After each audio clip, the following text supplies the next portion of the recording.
My name is Jonathon Hall, and my dad was killed by a distracted driver. In 2016, my dad was struck by a driver who was speeding down Highway 69 in her sedan. Her statement was that she took her eyes off the road to reach for her phone, and when she looked up, the accident had already happened. That decision cost my dad his life.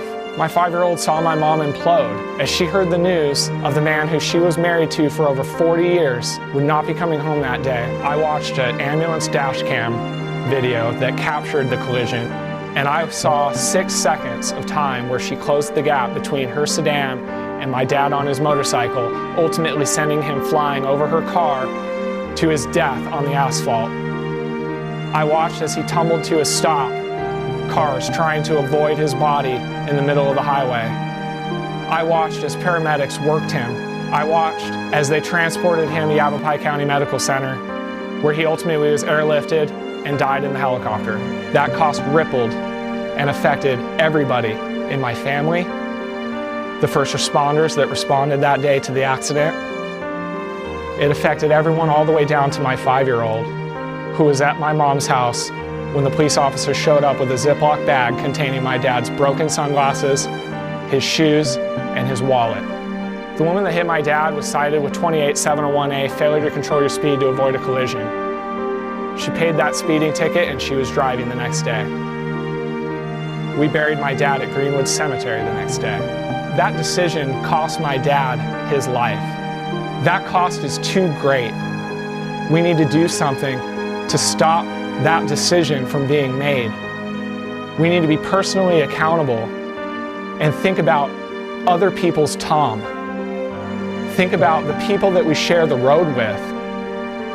Think about their lives, their families, their grandkids, and how they'll be affected by the decision to prioritize whatever it is flashing on that phone over the life of the person that you're sharing a highway with.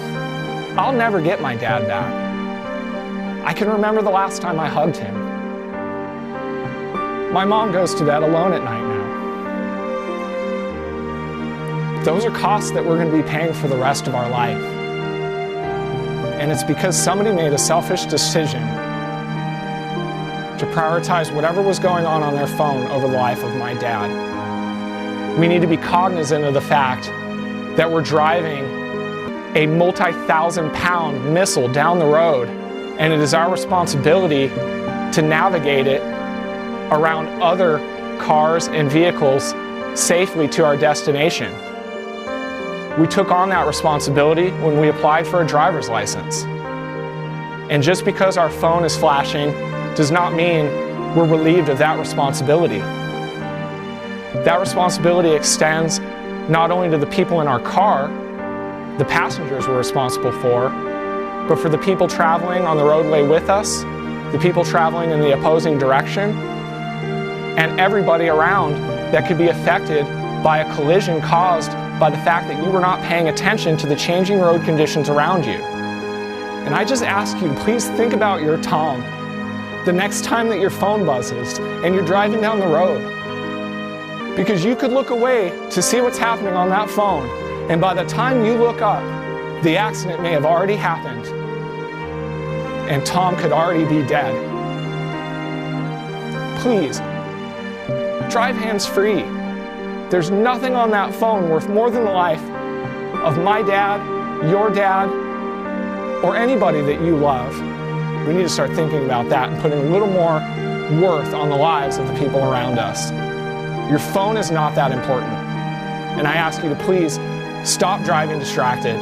Start putting the priority on the lives of the people in your car and around you. Because if you don't, the other drivers won't. This is a personal responsibility as drivers, and it may be you that gets hit by the car who's distracted, and it may be your family that's trying to pick up the pieces when they're left behind without you. Please, drive hands-free.